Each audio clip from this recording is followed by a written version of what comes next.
All right. Can solopreneurs do it all? Can you have a business and have kids and get everything done? How can solopreneurs scale businesses, um, outsource, delegate, or should they do everything themselves? Uh, let's talk today to my one of my favorite solopreneurs and podcasters, Jeff Sanders. Hi, Jeff. Hey, Michael, how's it going? Hey, it's been quite a while. Like we've talked like many years ago, and we just, on the backstage, we just talked that, before you had kids, right? That's right. And now your kids are what ages? 6 and 3.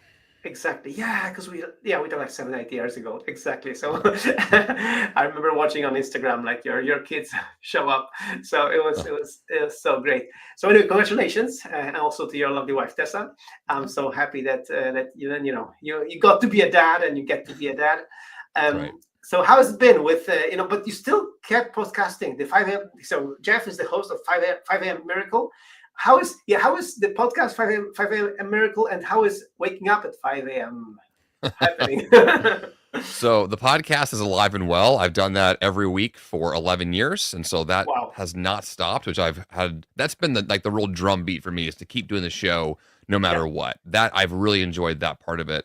As far as waking up at 5 a.m., that has shifted a little bit. Only because if I get up too early, it wakes up my kids, and then my wife gets upset, and then everything is off. So Of course. I adjust my schedule to match the family, which works out pretty well for most people. It's just there's always a give and take on all of that Mhm. stuff to figure it Mhm. out, but it's worked out pretty well.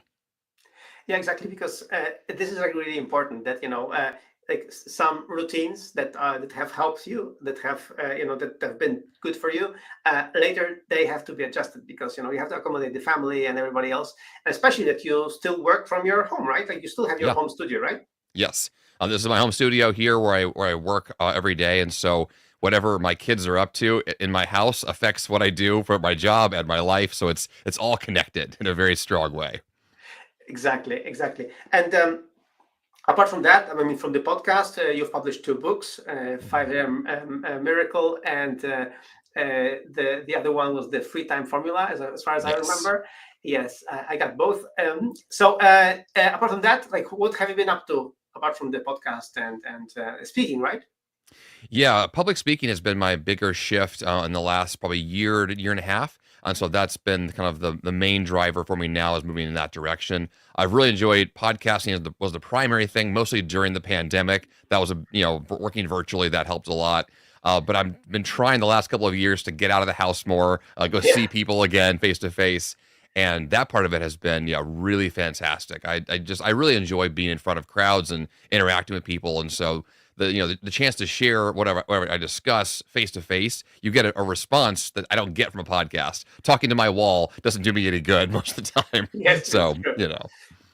That's true, but it still holds true to something that I remember we talked about like many years ago. Is that because I am still listening, not every show, but like I'm still listening to your podcast, and so I'm hearing you quite regularly. So it's Oh, like your voice is still not foreign to me. It's like when you started speaking, you're like, yeah. yeah, I know this guy.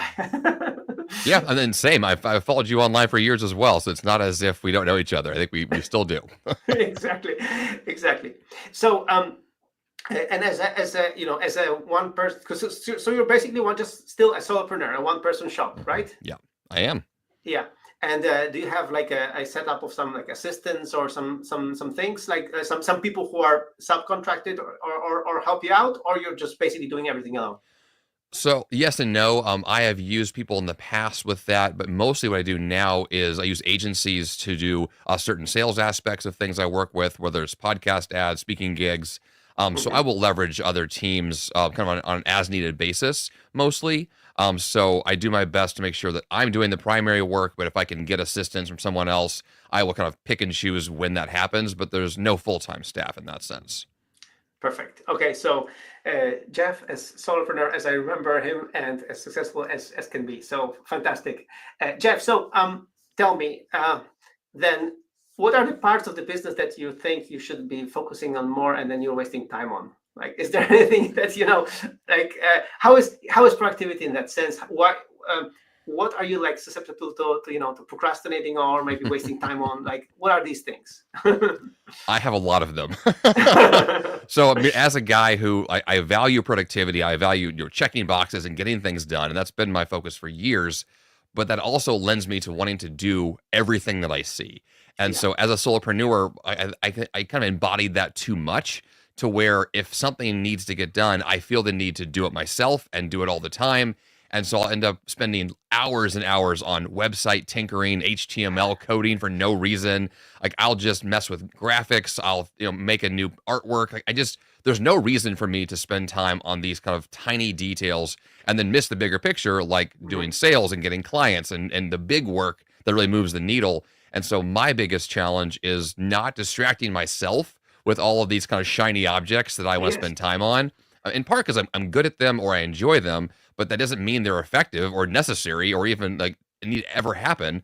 And so a big part, my second book, The Free Time Formula, I talk about this concept of nonsense that Yeah. I define as anything that never has to get done.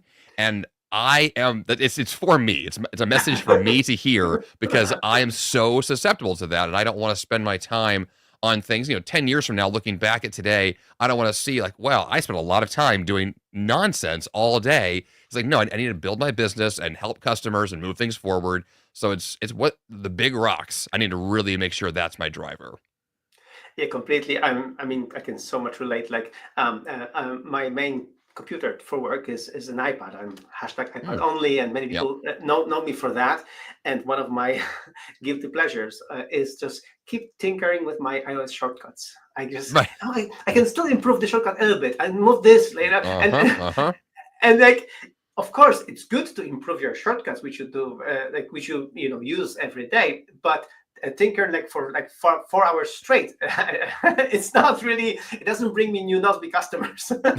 Right. Well, I mean, even just recently, we had some work done in our house, and after these guys left with the construction, I saw some needs like to paint a few things, and then painting a few things led to me now painting my entire house. I have repainted every single room in the last 2 months, and I'm still going. And like, it's just that's my tendency is to lean into something and lean in hardcore and do nothing but that, which is fantastic if it's the right thing to do, and it's terrible if it's the wrong thing.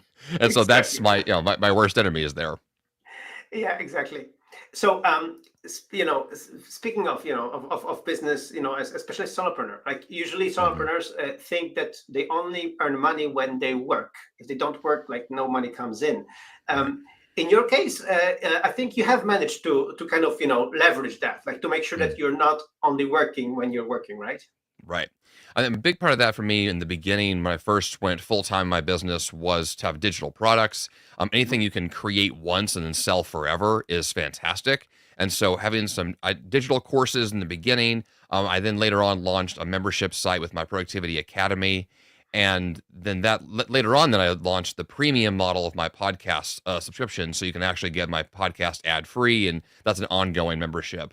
So anything like that where I can offer up something that I build once in most cases, and then I get paid recurringly for that, that ends up allowing me to make money without having to work dollar for hour kind of thing. So I still like the bigger work, like a speaking engagement will be a one-time payment for a one-time deal in most cases. But I do have a diversification of income streams when it comes to how the business makes money in total. There's a variety of ways it comes in. And I think what I like right now as a podcast, not only producer but podcast listener, what I like is I think the subscription model for podcasts. Hmm. I have seen over the years that that there was like a the ads for podcasts were offered like like very expensive ads, so just with ads podcasts could function, but then there were just droughts of not having advertisements, not having Hmm. customers for that. So, and I think this ongoing subscription, to support like a premium subscription of podcast, when you have a podcaster that you listen to every week and you really Right. like to you, and then you want to keep listening. I have like this with other podcasts as well. I'm a subscriber also to ATP, like Hmm. to several podcasts where I just want them to continue, and Yeah. I think this is a great model. Yeah, I mean, it's definitely one of those where if you have your favorite shows, it's fantastic to get those to support those podcasters, but then to also you get the benefits of, ad-free listening and, extra bonuses or whatever Yeah. comes with it. And it's just, I think it's a really great model when you have that strong relationship, to the podcasters you're working with. Yeah, exactly. I think for solopreneurs also, this is a good idea. Just like you mentioned, that to find where you can do subscriptions where there is like a win-win. So you get the recurring revenue, but of course, people who pay it get a recurring, bonus, a recurring, something. Yeah. Because it's like in our application Nozbe, like it's recurring every month or every year, and it was like it's a very straight model. But I find that in many businesses now, you can really find ways to find these subscriptions, and these subscriptions, can help you sustain through these, months that nothing is selling or people are just, otherwise engaged. Yeah, I mean, there's definitely a need for kind of that consistency of that revenue. It's like having the paycheck that comes in like clockwork every Friday. It's like you like that part of it. I think for a lot of entrepreneurs that's the holy grail is that consistent revenue. Mhm. And when that's there, you can sleep better at night and not panic all the time about like, well, I make payroll next month or whatever the case is, Exactly. because that can be very stress inducing. And to minimize that is a big deal. Yeah, and uh, of course, like in your case, like when you have the podcast, as I was recently listening, you see, well, I hear that you're also consulting with some additional people, not making all decisions yourself, like your wife. And how is that? I mean, how is she involved in your business? So on paper, she is the co-owner of my business. We Yeah. change her job title every week for fun, but like basically, she is the number one person I go to for any big decision. It is one of those where I'll come to her like really excited about something, and she'll look at me and say no. Like it's very clear that she can see things I can't, and you need someone like that who's able to see you when you can't see yourself. And that's extremely helpful. I make a lot of decisions based on impulse or emotion or what I think would be fantastic, but you need someone else to bring in a new perspective. And my wife, Tessa, is fantastic for that. I have other entrepreneur friends as well, mostly here in Nashville where I live. I also ask them the bigger questions too, because they know me well enough to know if it's a dumb move or not, and that's what you're looking to avoid. So that's really the whole goal there. Yeah, I think these kind of also groups of fellow entrepreneurs is fun. I also Hmm. belong to a mastermind group, and it's Yep. really fun because then you have people who support you and don't have any, basically they're not involved in your business. So Hmm. so what happens is that that they have no stake, so they can tell you exactly straight what they think about an idea or about what you're Yep. saying, but you know that they are cheering you on, so they are actually supporting you. So Right. I think it's good to find people like that. So I understand you have that in there in Nashville area. Well, I mean, you need someone who's not just going to be a yes man, who's not just going to agree with you all the time. Because I mean, I agree with myself, which is fantastic, but that's not useful. Like, I really need someone else to argue with me on purpose, and that's a great thing. Exactly, like it's yeah, it's also we talked about it, that we're getting a bit younger, I mean older, and what happens is, for example, I also started to realize how like a coaching relationship, a business coach relationship, is also kind of useful. Hmm. Have you tried any business coaching or anything like that? I've done a little bit of that in the past. Honestly, I should probably go back to doing more of it. I think it's one of those where if you can find the right person, it's kind of like having a really great spouse or a great best friend. If you find the right person, you can get advice that's spot on. Find the wrong person, you can veer off in the wrong direction. And I've had both of those happen, which is why I stopped doing it, because I got some bad advice and then All I got right. burned. And that can really be a difficult thing to overcome because the trust factor is everything. And if you trust someone, it can really be fantastic. And if you don't, it can just burn bridges and tear apart your business really fast. And so I think for me, it's always that challenge of finding the best people, the best agencies, the best customers. Like, you want to work with the best, because the worst will take up all your time, all your money, all your energy, and it doesn't work. Yeah. I mean, my business coach, she pitched herself to me by saying, Michael, I'm not going to give you any advice. I'm just going to ask you really, really stupid questions, which you are afraid Mm. to ask yourself. And Oh, that's and smart. and it was really smart. I was like, Yeah, I kind of need that because we are very intelligent people. We can really, as you said, you listen to your own advice very very happily. But Yeah. but the thing is, over the course of our relationship as a as a business coachee, and I realized that with her, I found that person that I can say things, and she's listening to me, and she's paying attention to what I'm saying, and she Mhm. asks me questions, which kind of I'm afraid to ask, and Mhm. she asks me them. So basically, she doesn't really she really like extracts the advice from myself, Right. but through asking really good questions. I mean, that is I think the mark of a really smart person, a great coach, a great therapist, a great, Yeah, confidant. Someone is going to be able to kind of, yeah, draw that out of you. Because I think the reality for most of us is that we know what we need to do. We're just not yeah, doing it. Like yeah. most Oh, of the so time, the much. answer is right there, but we're afraid to just admit it and take that step. And I feel like that's what the best people can do is they can see that and just pull it out of you right away. And that's a fantastic thing to have. Yeah, completely. Um, and especially whenever we are afraid to do something, Oh and yeah.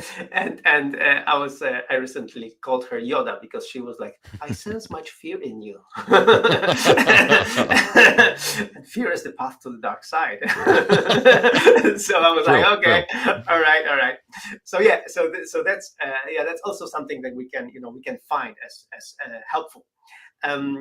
Yeah, and in our case, we are productivity nuts. Like you and me, we like productivity. We are Hmm. optimizing things, whatever. So tell me, how are things on your end? About how do you automate some things? How do you because I hear many people are kind of afraid to automate things. I mean, they really want to do things themselves, like really with their own hands. Hmm. How do you how does automation and all that stuff work for you and help you get stuff done?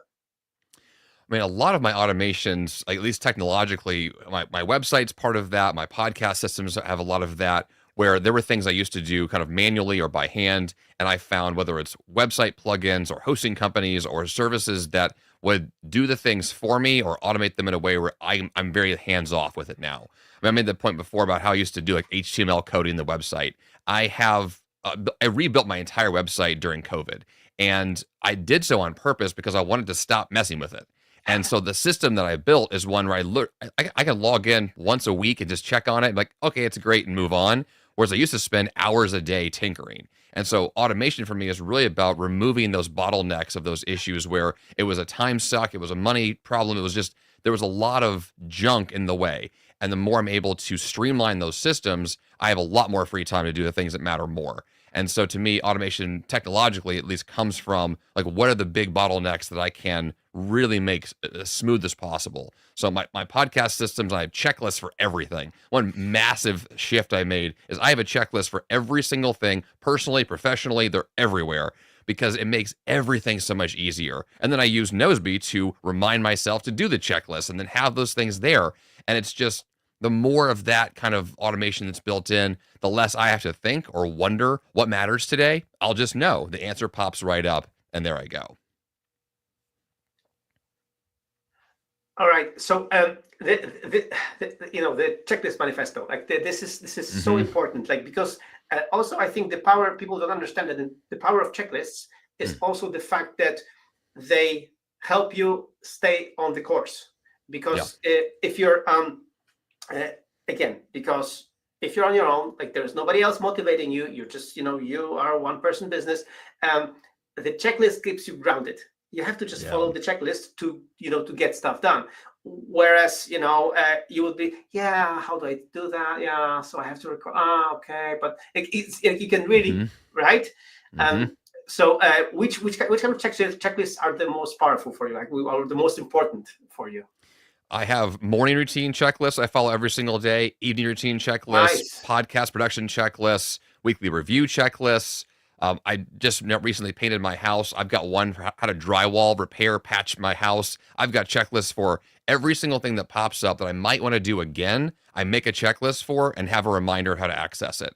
So my most important ones tend to be the ones I use every day and every week. So those are the ones I'm optimizing. But I also have monthly checklists, quarterly, annual. I mean, you name it. There's a checklist for everything that I know needs to happen again, and I don't want to have to remember what those things are, and to be able to easily update those lists as I go. So that's been a massive shift for me, is to make checklists not just a thing that I do, but like the thing that I do, because it is so powerful when it's done well. No, I mean, you can't get better advice than that. Like especially, for example, in Nozbe we have comments, right? And people are like, yeah, I'm using Nozbe on my own. I don't need the comments.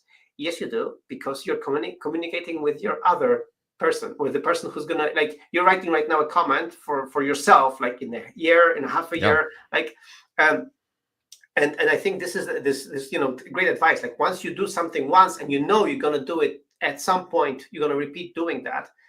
It's worth these 5 additional minutes to write out the checklist to do that, right?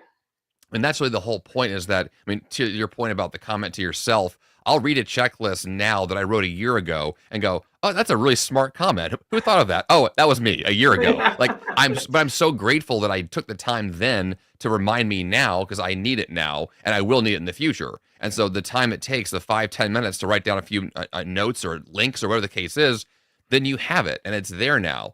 And it's just, it takes away all that stress, fear, confusion, whatever would happen in the future. It just, here's the answer, just do the list. Exactly. Especially for tasks that are recurring, but like, every 6 months, every 3 months, every year, because you completely forget. Like, it's like you blank out. So if the comment is not there, if the checklist is not there, like you're basically redoing the whole thing from scratch. Well, the other thing about, David Allen's system and getting things done, his entire focus of getting things out of your head and onto paper is one of those big messages. And I've taken that so far that I don't have anything in my brain anymore. I just I write it down and it's gone. I will forget it forever. And so the checklists are my digital brain. I desperately need those systems to work well, and they do. And then I've got what I need, and my brain is then available to do creative thought or other work. But I don't remember things anymore. I used to have, lists in my head all the time, but they're not there. I put them somewhere else and I walk away. Exactly. Yeah, I'm exactly the same. I mean, and the best part is, like, when my wife asks me about something and she's like, so what about this and this? I don't know. Let me check. I pull up the phone, I check in Nozbe, and I check where it is. Like, I really don't know. Well, I mean, to that point, it's like when my wife will have a task for me to do, she'll ask me, did you do, whatever it was? I'm like, well, did you put it in Nozbe? Did you tell me where to put it? If you didn't put it on a list, I'm not doing it. I will forget. But you put it on the list, I can guarantee it'll get done. And for me, that's the big difference, is that I know that if it's on the list, I'll do it. Like, I'll schedule it, I'll prioritize it, I'll make it happen. But if I don't put it on the list, I have too many things on my list that will distract me from a random thought in my head. Completely. One of the podcasts, a few podcasts ago, I was talking, celebrating 18 years of Nozbe, and I was talking about all these, immature business decisions I made, like, like all these decisions that people told me, no, you must never do that. But I did it, and it actually worked. Do you have an example? So, in your business, what were the things that you said you did something what was like against the common, knowledge or common, thing, and still worked for you? When I launched my productivity academy, I kind of overpromised what I wanted to deliver to my customers. So I was basically said, like, you join the academy, you're going to get a monthly webinar, you'll get coaching calls, you'll get all these extra things. And after about 6 to 9 months of doing that, I was burning myself out fast. Like, it was a lot of work. And so I kind of had to pull the rug out and say, sorry, those things are not part of it anymore. My customers were not happy. Like, this was a big shift, but it was desperately necessary for me to do, because I needed the time. I needed to restructure what it was. So for me, it was one of those, when you build something in the beginning, what I now do is imagine, what's the exit plan? What's the end result of this, so that I'm not going to get myself into something I can't easily get out of, and make sure that is upfront decided on what that's going to look like. And if that's clear and I know how I can have an exit, well, then it's easy for me to enter into something new and test it and see how it works. as opposed to what I did before, which is basically just like, I don't know, I've got time. Let's just offer all these things and just see what happens. But it's like, then people have to get the thing I told them they would get. And that became a real issue after a while. So yeah, there's a lot of lessons learned when you launch anything big, with a book, a course, a membership site. You want these things to go well and you want to provide value, but there is a limit to how much time and energy I have. And I have to make sure those things are all balanced out. Yeah, completely. I mean, this is, but this is a really great piece of advice that you still can renegotiate this. Like you can still, tell your customers, like, I'm burning out. I have to, figure it out long term, because like in the long term, people still want you to deliver things to them. They signed up, for you and for the value that you provide. So you have to take, just like Rick McEwen in Essentialism always say, you have to protect the asset. And if you don't protect your asset, and to us, it means not only, not burning out, but also, being truthful to our wives and our children, because we still have to, balance that. So great advice that you still can renegotiate this. Well, man, basically everything that we do on the internet, especially the digital world, everything can change on a dime. Like you can pivot things overnight. You can make new things, take away old things. There's a lot of flexibility. Like it's not a brick and mortar building that has to stay put. Like we live in a world where things can flex a lot. And so part of that means flexing how your time is spent, what things you're creating, who they're for. And that kind of realization that I can be fluid with this is a good thing, because it helps me to then stay in the line with what's best now, as opposed to what I'm going to stick to because I said I would do it for the next 10 years. It's like, well, if it's not relevant anymore, I need to pivot and do that now. Completely. Well, but there is one thing that you are still sticking with, and then it's you're still using Nozbe. So I'm so happy, and I'm so like I was like, no, I'm really, it's like, I've been running this 18 years, and whenever there are people who are using, my application almost as long as I've been running it, I'm always so happy that it still provides them value. So tell me, how is still your usage of Nozbe? How you use Nozbe now? Well, actually, before our talk, I looked it up that I signed up for Nozbe 12 years ago. So I've had this for a lot longer than I even thought that I'd had it. Originally, Michael Hyatt had talked about it on his podcast. And I tested it thinking like, okay, I trust Michael. Let me test this new system. And because the word Nozbe just sounded so foreign and weird. And I was like, what is this? Like this strange thing. And immediately I was like, oh, this is David Allen's system. This is getting things done. This is checklist. This is productivity. This is how my brain works. And the reason why I've stuck with it for 12 plus years and probably will forever is because my brain is just like, that's how I think now.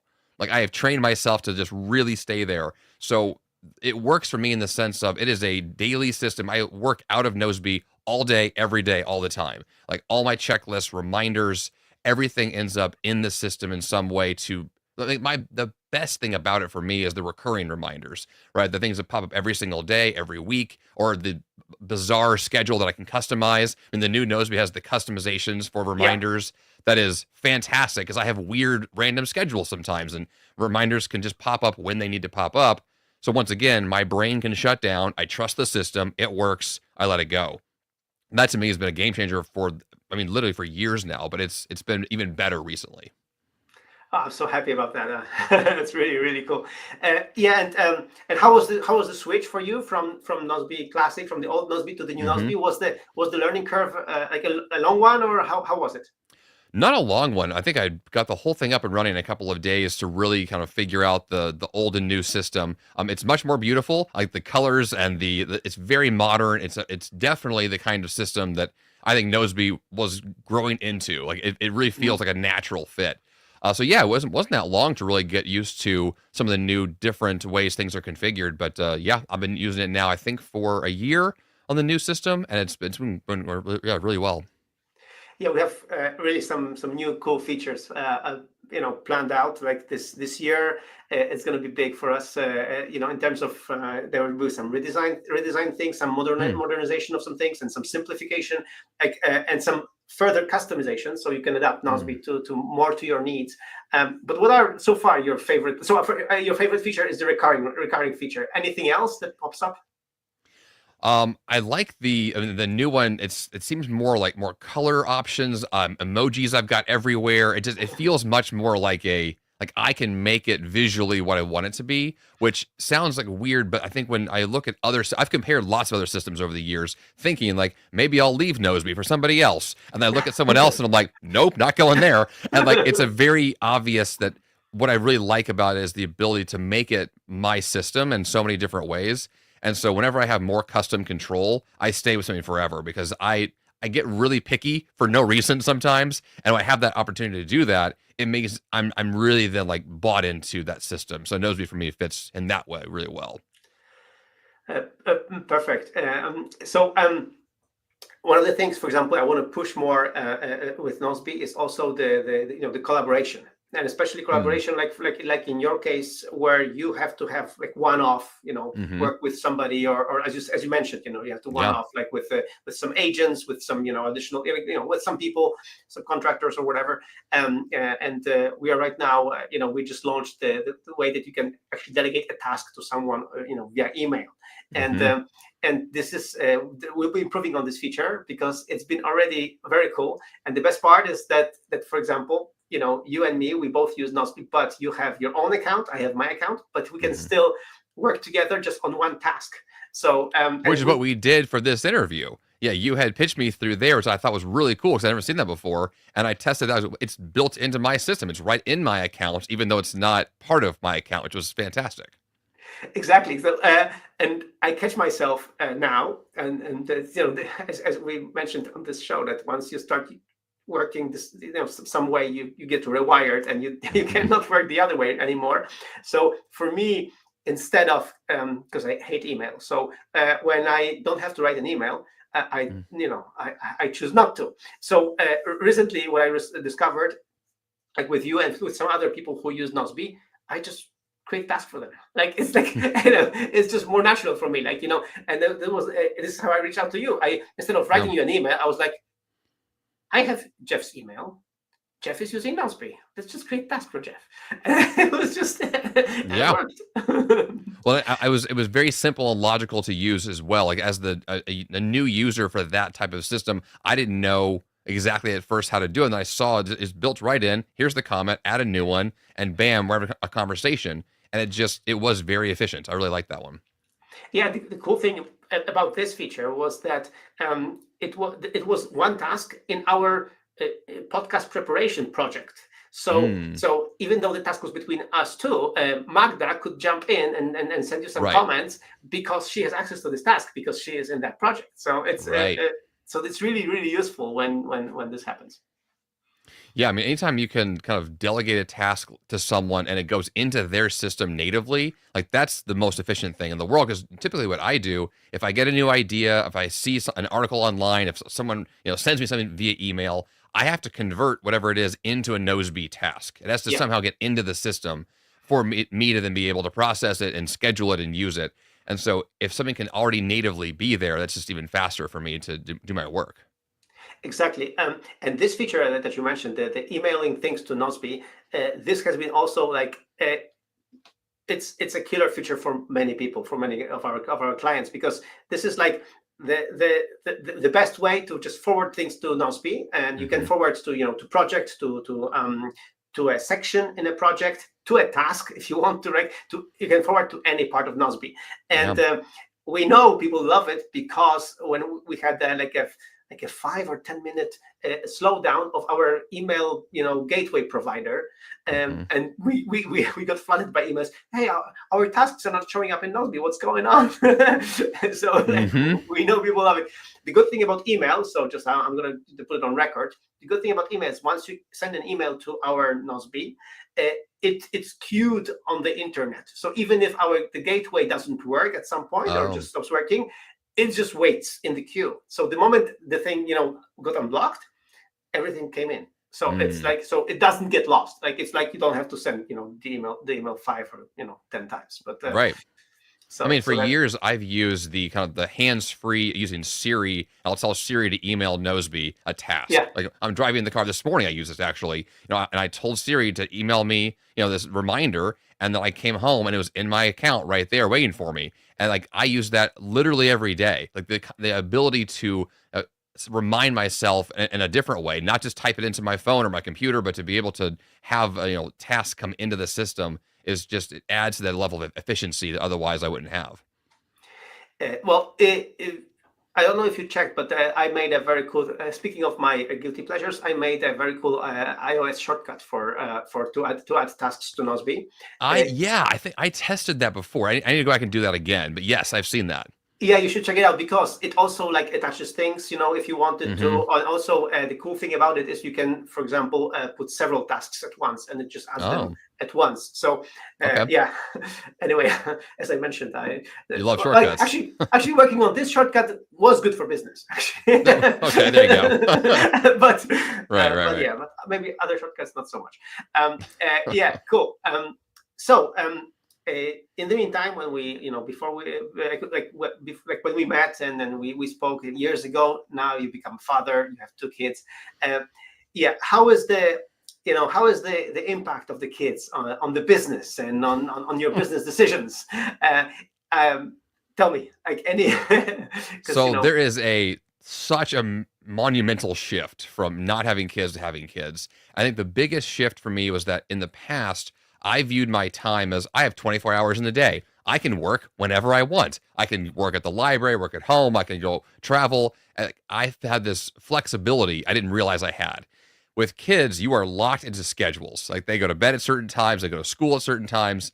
And so my life revolves around their schedules. So for me, productivity is very time bound now to the degree of if I'm going to schedule something, it has to fit with their schedules, has to fit with my priorities, and they all have to come together in this little puzzle of my calendar.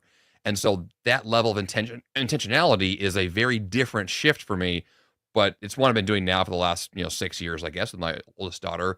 And so it's very comfortable now, but it took a big learning curve getting used to that model. But it's one where it forces you to make a decision on what matters today. Like I'm not just going to our point earlier, I'm not going to tinker on things for 12 hours straight. I'm going to choose, here are today's top 3 goals. I'm going to get those things done because I have to, because the clock is ticking and I've got to, work day ends and then I'm done. And so it is a very kind of tight, focused, get things done, make it happen, move on with your life scenario that is in the end way better for prioritization, way better for execution.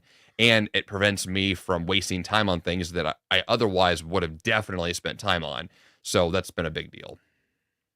Yeah, I think this is the big shift. I think as a parent, you kind of become an essentialist at some point because you see the constraints. Like you have to go at 5 o'clock, for example, drive your girl to some gymnastics practice. Like it has to happen. So that you until 5 you can work, but then it's done. Like it's like, right?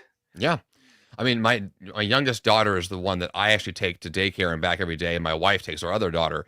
And so my youngest daughter's schedule for daycare is a very short day. Like she's there at 8:30 in the morning drop off and a 3:30 pickup. So my work hours are I have 6 hours in the day, and that includes my lunch break. And so I've got to get in, make things happen, and get out. And I can do some work afterwards in the evenings, but I'm not good at focusing when I've got kids running around and there's messy stuff. Like I'm very good at doing things when there are no distractions, and I'm very bad when there are distractions. And so I have to pick and choose. To that degree, like I'll schedule, doing laundry or exercise or things that don't require my brain to be fully operational. I can do those things when things are messy. But if it requires focus and concentration, I have to be very intentional with when that happens. No, fantastic. That's so true. I mean, I know that very, very well, and especially this day, Wednesdays, I always have to also pick up my daughter earlier and then have to drive her somewhere. So I also have to time perfectly so that I can get, for example, to record this podcast. And there's just so many nuances also you become a better planner and it's, I think. I mean, you have to. It forces you into that box of saying, I'm going to learn how to do this because if I don't, everything's going to fall apart. So Exactly. All right. So, Jeff, thank you so much. One more question. Yeah. How is running? Do you still run? not as much as I used to. That is definitely a big shift. For the last probably 4 or 5 years, I have taken my daughter to or pick her from school, and the two of us together have gone to the gym. It's the easiest shift in terms of my schedule to say, because they have daycare at the gym. So I can go there, she gets some time there, I get to exercise. And so I've done a lot more weightlifting and a lot less running in the last few years. But I'm dying to get back on the trail and doing more running again. So that is going to be a big shift for me soon. It's just a question of timing and priorities. But that's, yeah, I still love it. Still want to do more of it. So I can tell you that the cool thing about, growing kids is that you get to do more and more things with them. And one of my favorite part about this is that, that suddenly they like, for example, bike riding, and they want to cycle with me. And now my middle daughter, she decided that she actually likes jogging. So we jog once a week, and this is so much fun that that we get to run together, as a father and daughter. So it's you'll see that, and it's amazing. Once they grow and grow, you see that there are so many activities that you can do with them, and that's why we have to still stay fit for that. Yeah. Oh, that is what going to the gym and lifting weights. I realized like gyms need to have a section where you just pick up children and just like hoist them in the air, because that's all I do anyway. It's like I need to have those muscles specifically have to be working, because that's all I do. Completely. Yeah. Just the other day, my daughter was my youngest. She was asking me, how is it that she fell asleep in the living room and then she ended up in bed? Well, somebody carried you there, darling. Yeah. So anyway, Jeff, it was great having you back on the show. Thanks for still your enthusiasm for your podcast, for motivating me to wake up, to crush the morning, and especially to keep developing Nozbe. So tell me at the end, tell everyone at the end, where they can find you and learn more about you. Sure. JeffSanders.com is the website with all the home base for everything I do. The podcast, The 5 a.m. Miracle, is available everywhere. Those two places you can connect to all the things that I do. The show, I have a new episode every Monday morning. So if you want to hear new content fresh, it's there, right there. So yeah, the 5 a.m. Miracle podcast. Of course, I've got a couple of books and courses and other things as well. But yeah, it's all there. Perfect. As always, we will finish the show with with the bonus for the listeners, people who have listened to this show, and maybe only today believe us, I mean you and me, that they should be using Nozbe. So we have a gift for our listeners, and I'm gonna play it right about now. And thanks, Jeff. Thank you for being an amazing listener of the No Office podcast. Every other Wednesday, we meet to talk about productivity and hybrid lifestyle, because we believe that work is not a place to go. It's a thing to do. It's a special gift only to No Office podcast listeners. When you sign up for Nozbe using this link, nozbe.com/podcast, you'll get $30 of credits, which you can use to upgrade to Nozbe Premium.